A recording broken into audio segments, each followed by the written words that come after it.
मानव संसाधन विकास मंत्री स्मृति ईरानी ने डीयू और यूजीसी के विवाद पर कुछ भी बोलने से मना किया।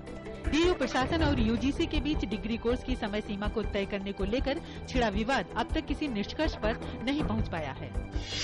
विदेश मंत्री सुषमा स्वराज ने कहा है कि अब भी देश में आम लोगों को पासपोर्ट उपलब्ध कराने की सेवा संतोषजनक नहीं है। उन्होंने कहा कि नई सरकार से लोगों को बहुत उम्मीद है। ऐसे में पासपोर्ट सेवा विभाग का ये लक्ष्य होना चाहिए कि वो इस मामले में लोगों की उम्मीदों पर खरा उतरे।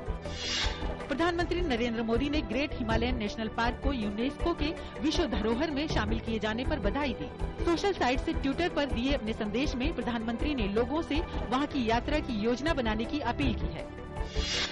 बैंकों और वित्तीय संस्थानों को काले धन की जांच कर रहे विशेष जांच दल को मांगे जाने पर सभी सूचनाएं और दस्तावेज उपलब्ध कराने होंगे। रिजर्व बैंक ने बैंकों एवं वित्तीय संस्थाओं के प्रमुखों के नाम जारी परिपत्र में ये बात कही।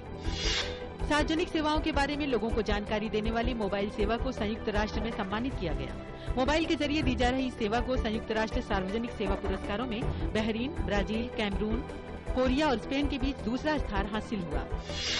महाराष्ट्र से एनडीए के 10 सांसदों ने आज रेल मंत्री सदानंद गौड़ा से मुलाकात की। रेल मंत्री से मिलकर उन्होंने हाल ही में किराए में हुए वृद्धि के मसले पर बात की। शुरुआती कारोबार के दौरान शेयर बाजार में देखी गई तेजी। सेंसेक्स 155 अंक की तेजी के साथ 25,186 अंक पर खुला।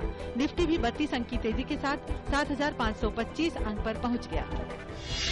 आज के शुरुआती कारोबार के दौरान डॉलर के मुकाबले रुपया 9 पैसे मजबूत होकर 60 रुपये 11 पैसे प्रति डॉलर पर खुला। कल के कारोबारी सत्र के दौरान डॉलर के मुकाबले रुपया 2 पैसे कमजोर होकर 60 रुपये 20 पैसे प्रति डॉलर पर बंद हुआ था। इराक में अमेरिकी कमांडो को कानूनी संरक्षण प्रदान करने पर दोनों देश एक समझौते पर पहुंच गए हैं। ये कमांडो इराकी बलों को सलाह मशविरा मुहैया कराने तथा हालात के आकलन के लिए तैनात किए गए हैं। इसी तरह का संरक्षण प्रदान करने के प्रयास 3 साल पहले विफल रहे थे।